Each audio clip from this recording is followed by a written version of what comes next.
Alors, Tribune quotidienne parle de choses très sérieuses. Selon le rapport de la Banque mondiale, parce que là maintenant, tu as un paquet. Tu as un paquet.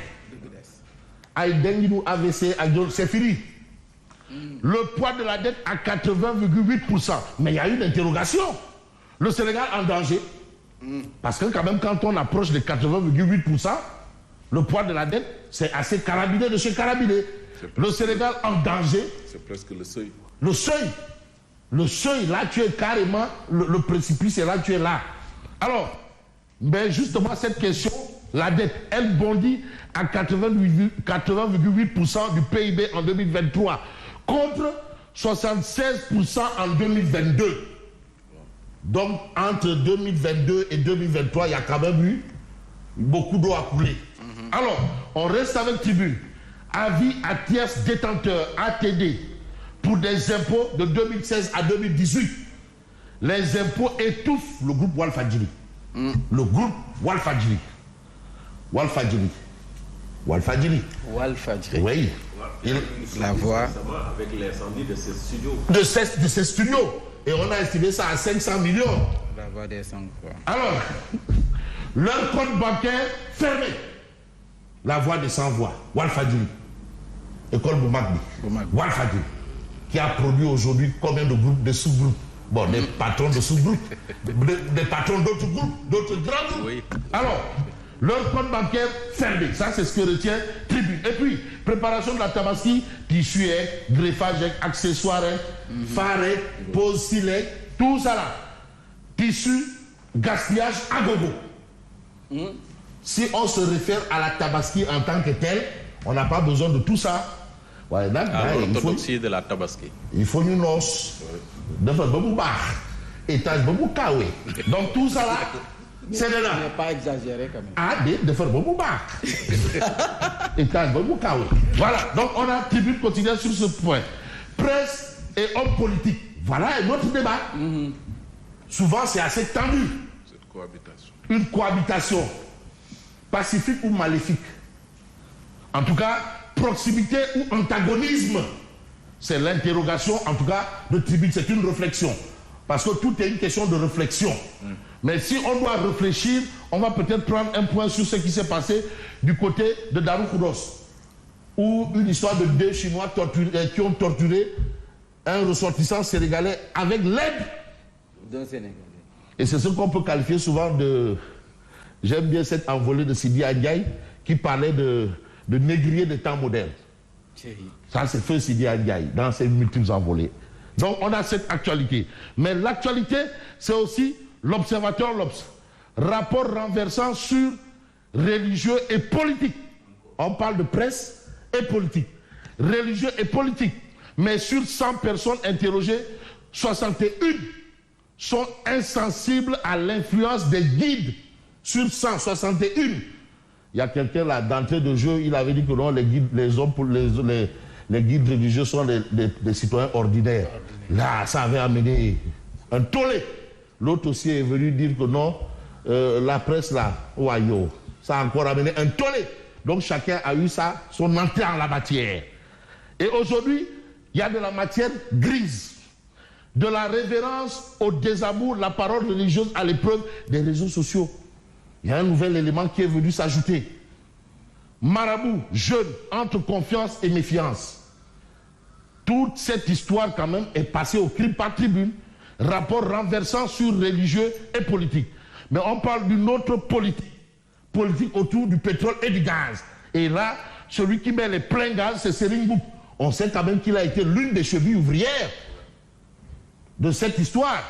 Et l'histoire retiendra ce que l'histoire doit retenir.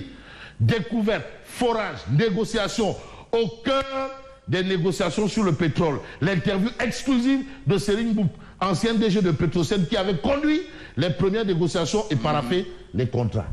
Serigne Mboup, qui était le DG de Petrosen. Petrosen. Hein? Il y a aussi à côté la SAR. Vous savez, c'est rare de voir un pays qui n'est pas explorateur de pétrole et qui a une raffinerie. Mais le Sénégal, c'est toujours les exceptions. Une raffinerie, donc tout est déjà prêt. C'était une vision de Senghor. Ah, tiens, Feu Léopold. Mais c'est ça, un chef, c'est une vision. C'est pas vision. Là-bas, vision. Parce qu'il y avait des prémices de découverte de Ah oui, pétrole. une vision de Senghor. Pays, oui. Mais on met déjà une raffinerie et il n'y a pas d'exploitation. Là où tu vois raffinerie, c'est qu'il y a pétrole. Ouais. Mais la raffinerie a été installée à quelle date? Le premier baril, quelle date? Regardez. Et j'aime bien Senghor parce qu'il s'est toujours arrangé avec une base militaire sénégalaise à côté d'une base militaire française. Il a demandé le siège de la BCAO et il a laissé aux Ivoiriens. Mais on va voir clair. Élargissement de l'assiette fiscale, les recettes de la BM, de la Banque mondiale, les réformes fiscales et l'amélioration de l'impôt sur le revenu des personnes physiques peuvent accroître les recettes internes. Tout ça là, il faut avoir une vision. Il faut comprendre, aller au-delà de ce qu'on peut percevoir, de nos sens. Alors, les perspectives restent globalement positives avec l'engagement des autorités pour des réformes structurelles majeures et l'amélioration, mais de la transparence. Ça peut changer la donne. La transparence. Mais tu sais, parfois, alors qu'en bas, il y a souvent des gens qui disent qui ne disent pas ce qu'ils font. Et ce qu'ils font, ils ne le disent pas. Ils ne font pas ce qu'ils disent. Ils ne disent pas ce qu'ils font et ils ne font pas ce qu'ils disent. C'est un peu la logique des hommes politiques. Bon, on est peut-être loin de la politique politicienne pour voir ce que Walf Quotidien nous livre. Avis à tiers détenteur, le fisc bloque les comptes de Walf. Voilà la situation. Élimination des subventions de l'électricité d'ici à 2025. Allahu Akbar. Élimination des subventions de l'électricité d'ici à 2025. Ça s'annonce. La pilule amère du FMI. Ah waouh. Ah waouh. Pour le feslo, mon le yaplo. Voilà, pour le feslo, mon le yaplo. Voilà la situation. Donc il va falloir. Alternative, j'espère. Hein? Il y aura une alternative, j'espère. Ah, en tout cas, d'ici à 2025, 2025 c'est après-demain. Hein? C'est bientôt. C'est après-demain. D'ici à élimination de la subvention de l'électricité d'ici à 2025. C'est dans quelques Ah, mois. jusque-là, quand même, les gens ont pu te dire. Même la bonbonne de gaz, le prix n'a pas augmenté. Ah, bon. Essayons de voir en attendant les mesures venues du ciel. Et il y avait un journal qui a parlé de baguette magique. Baguette magique.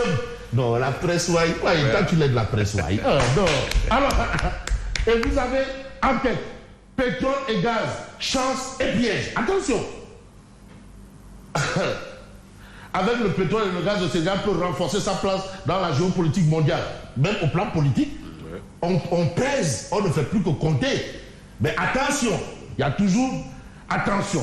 Mais il faut être attentionné par rapport à l'actualité de 2 minutes pour lire l'essentiel. Production pétrolière, la Matar Cissé formula requise. Il a été quand même au début de tout. Matar Cissé.